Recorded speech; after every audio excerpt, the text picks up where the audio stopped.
Gallman gets a first down into BC territory at the 45. Jim Reed's got a nightmare. Let's go get this girl He's trying to put them all in the box and stop, leave them in coverage, which obviously hasn't worked. Or do you That's my workout for the try night. to stop the run? Goldman's had two really good runs to start these two series. First-year defensive coordinator who picked up right where Don Brown left off last year. This team to the top statistical ranking in the country. Landry got a piece of Watson. Ball's loose, but Clemson has it back behind midfield. A good save by Tyrone Crowder, the redshirt junior, to jump back on top of it for the Tigers. Yeah, Harold Landry's so quick. Number 7 at the bottom of your screen. He beats the big tackle for Clemson. He gets back there. He's already had 5.5 sacks on the year. This guy's had 11 tackles last year against Florida State. Really good football player. Checking on Tremaine Ingram, the freshman out of Powder Springs, Georgia, as we check in with Molly. Yeah, Harold Landry is playing with more freedom and confidence. Too much on play calling last year. Now he focuses more on trusting himself. He's developed his pass rushing abilities and stressed that he excels when he's allowed to get to the quarterback and is confident in his ability with those one-on-one matchups, guys. Molly, he also has Paul Pasqualoni as his coach. He's the winningest coach in the Big East. He's one of the best coaches in college football. He's coached in the pros. He was head coach at Syracuse for a long time. He's head coach at Connecticut. This guy knows what he's doing. He wanted to move his family back. He hired Steve Adazio at Syracuse. They're very close. And when he left the Texans a year ago, Steve said, come on up here and help me. And he's having a blast coaching these young guys on the defensive line, and they love being coached by Paul Pasqualoni. And not only did he hire him at Syracuse, but he basically started Steve Adazio's coaching career. Steve's 57 years old. He played in Central Connecticut. And look at this, Western Connecticut State. Then moving on to Syracuse, where these two worked together for a significant portion of time. And obviously, Paul Pasqualoni had a phenomenal run, as good as anybody's, this side of the Hall of Famer Nick McPherson at Syracuse. And these two go back a long ways. Those two are two of the better football coaches in college football. And I know they're the hardest workers.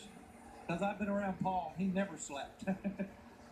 He popped into the facilities yesterday, saw you, and lit up like a Christmas tree.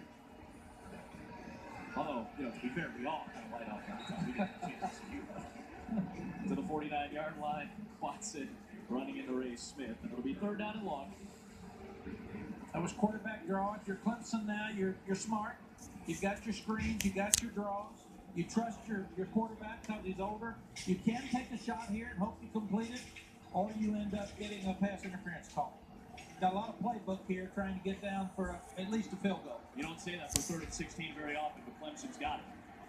They're looking downfield, and Watson past the sticks was a foot down for Kane. Out of bounds, incomplete, and that'll bring up 4th down. Deion Kane trying to snare it, get that foot down, but he's still pleading his case, and we'll see if the punt unit comes out, and they will. And Deion Kane going airborne and clearly out of bounds. That's those assistant coaches up top. Coach, it's in! It's in! Coach! Stop the game, let me see it. And then it's not. I said, what are you looking at? I think you wanted it to be in. It's not in. I wonder if your old friend Greg Davis is watching this right now, picturing you two going back and forth. He has heard me a few times. In fact, Jim Reed, the defensive coordinator at BC, was at Iowa last year, and he called Greg and Bobby Kennedy yesterday to say hello. We'll step aside here. 13 to go. 9th game. Started the first 3 games at guard this year, not sliding over to center to give to Patrick Cole. All right, pass that class. First down gives to Davon Jones. Let's drive down by 20. And fans would ask why Boston College is slowing it down and huddling up and running the ball. They can't pass protect. They've got to get ahead of the chains. They've got to get some 2nd and 5s like this. They're sitting here 2nd and 4. They've got to get some 2nd and 3, 3rd and 2. So they're manageable downs and they can stay on the field. And it's up to this offensive line to get the push for BC. The young left tackle is Schmall and the backup center right now, and Cashman up front. Run blitz from Clemson. And Jones trying to find a hole, and he ran into Van Smith close to the sticks. And will depend on the spot here. It looks like it's about a half-yard short. Ran a zone, had a little cutback, had some misdirection. People say, why don't you run the ball and get Get some trick plays. Why don't you drop back and throw it every time? If you're not blocking them in the running game, none of the other stuff is going to work. You've got to establish something. Trying to push the pile and up for the first down there. Tolles on that sneak. Gets the second BC first down of the night. And people have to understand, when you lose John Baker, he sets all your protections. He communicates with all the other linemen. He's a guy that Boston College couldn't afford to lose at center. So now I would imagine it's up to Tolles even further to try to help out with protection, something that he's had to make the change to doing this year. It is, and he's a new quarterback, so he's kind of a rookie himself. Here's a little bit of trickery on the end around for Jeff Smith, the former quarterback with BC's best offensive play, and he puts a forearm into Van Smith as he works into Clemson territory.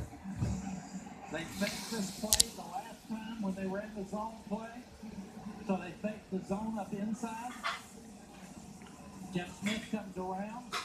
He's got the H-back coming around to help him block on the corner. Wolford, really good block. Jeff Smith showing his speed and ability to get on the outside. I would think we'll probably see a pass off that same play before the night's over. A 26-yard play. Tolles with the throwback screen to Sweeney.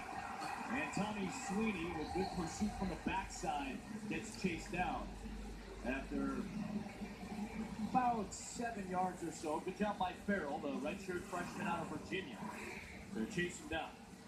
And what a play by Patrick Tolles. He sprints to his right. He's got the big freshman all over him. And Dexter Lawrence is right in his face. He falls back. He hits the tight end. Good play calls here by Scott Leffler. You can see power run, misdirection, cutback, misdirection, sweep, and now throwback screen. So while it's not trick plays by the sense that the layman would understand it, these are plays that are trying to get some spark though. Pilliman working his way to the 35 into Kendall Joseph. What a good play by Kendall Joseph, keeping his shoulder square, shuffling, staying behind the block of the protection of his big defensive tackle, and stepping up to make the play for very late game.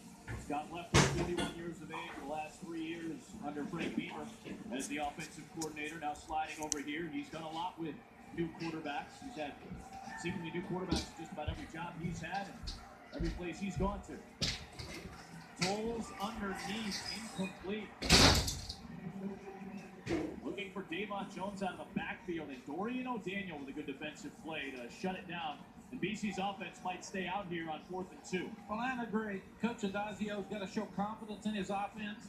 He's got to make some plays to keep the offense on the field because their defense is getting worn out. Scott Leffler was actually the offensive coordinator in the Michigan game when we played him in our first Rose Bowl, in the 05 Rose Bowl.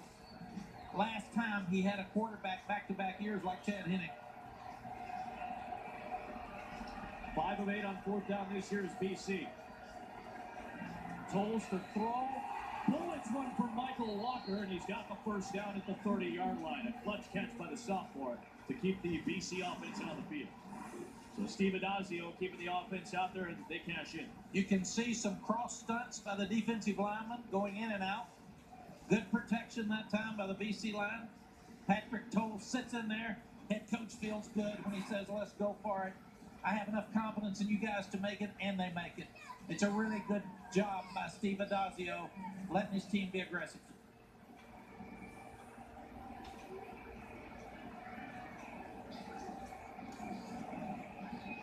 Big in the handoff, big in the end around, and downfield up the seam. It is caught by Sweeney. The sophomore out of New Jersey with a big play to set up 1st and goal for BC. Really good sequence of play calls here by Scott Leffler. You can see Coach Sweeney's not very happy about it, but he set all these plays up perfectly. Faked the reverse to Jeff Smith that time. Then he faked the first time. He ran the second time. Then he hits his big tight end down the middle on the crossing route because the linebackers are losing their eye discipline and playing the reverse. I like the play calls. This will be the 10th play of the Boston College drive.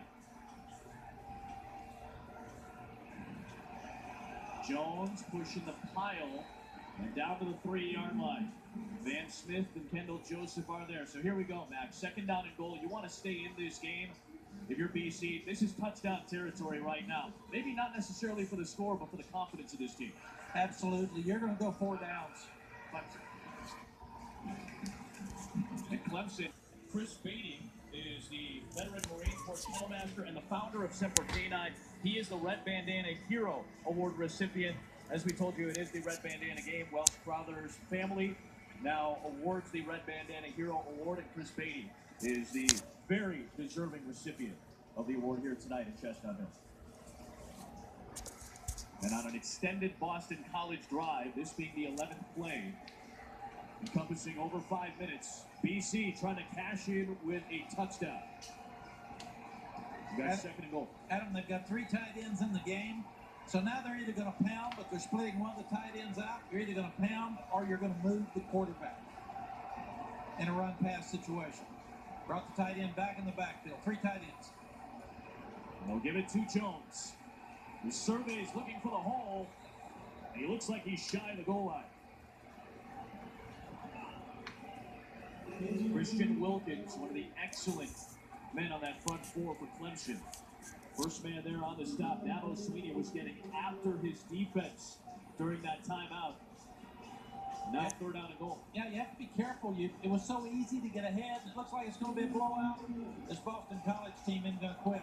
Clemson cannot go to sleep. Tolles on the sneak, surging forward. No signal yet. What's the verdict? BC believes it has a touchdown. And where is Tolles on the bottom of that pile?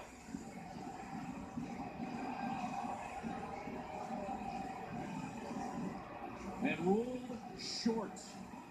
So now it's 4th down, and I mean inches to get to the goal line. And how do you not go for it if you're BC? Oh, you have to go for it. And I say you go quarterback sneak because you got a 250-pound quarterback that runs 4-4, even though you got 2 big hogs up inside. On the snap, Tolles lost it. A penalty marker was called, and Clemson takes over. Cleveland Farrell jumped on top of that loose ball. We'll check this flag. Offside. Defense, number 25. Half the distance to the goal, 4th down. And that is a break for BC as Cordray Takersley was in the neutral zone. Well, that's another focus mistake. Coach Sweeney's going to be so mad because that's huge. That's points. That may be the most important 4-inch penalty in the history of college football. Half the distance, 4 inches, and I don't think they'll take it away from the line of scrimmage again. I think we see a quarterback sneak with a big guy. Fumble on the exchange. Tolles gets stopped. The timing of the play got thrown off, and once again, Clemson's defense comes up clutch. Chad Smith coming in for the goal line stop. Adam, as you look at this, you've got a new center.